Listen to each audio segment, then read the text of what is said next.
Shalom, selamat malam Bapak Ibu, Saudara-saudari yang dikasihi oleh Tuhan. Mari kita mempersiapkan hati dan pikiran kita sebelum mendengarkan renungan firman Tuhan. Kita berdoa terlebih dahulu. Bapa kami yang bertata di dalam kerajaan surga, saat ini hamba menyerahkan untuk pemberitaan firman-Mu. Pakailah hamba-Mu yang terbatas dan lemah ini untuk boleh menyampaikan firman-Mu, dan persiapkanlah setiap hati kami untuk mendengar dan menyambut kebenaran firman-Mu. Dalam nama Yesus Kristus, hamba-Mu berdoa dan bersyukur. Amin.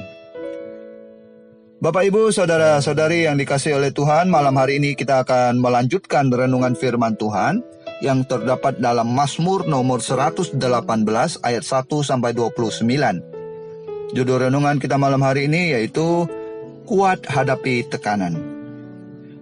Bapak, Ibu, ada dua pertanyaan penting yang harus kita temukan jawabannya, supaya kita dapat menarik pelajaran dari Mazmur ini.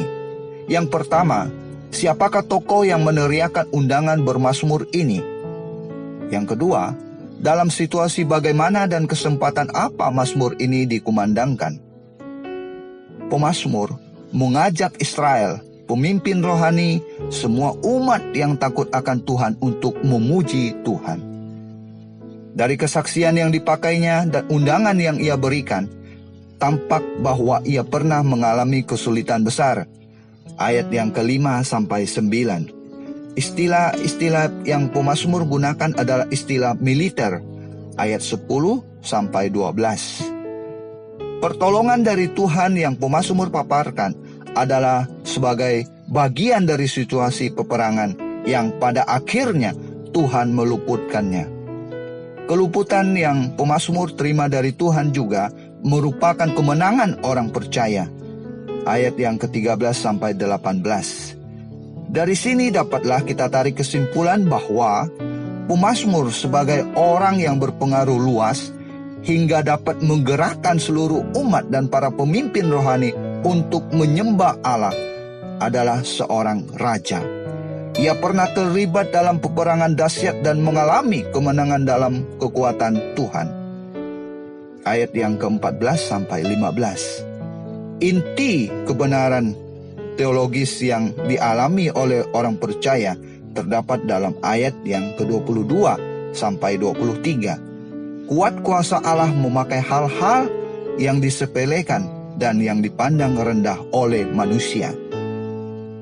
Allah telah mempecundangi kuasa-kuasa dahsyat dunia ini.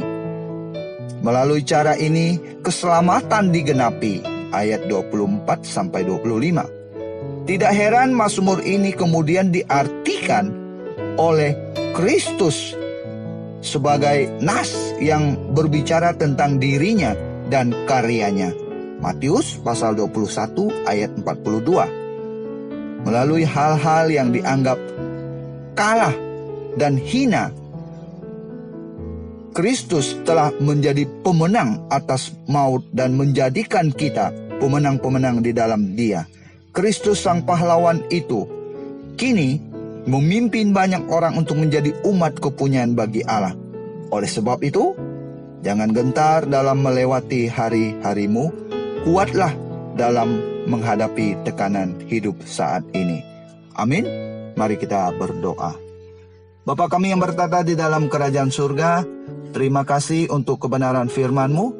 Biarlah setiap firman-Mu kami boleh memahami, dan juga Roh Kudus senantiasa menolong dan menuntun kami untuk kami boleh melakukannya di dalam setiap hidup kami. Dalam nama Yesus Kristus, hamba-Mu berdoa dan bersyukur. Amin.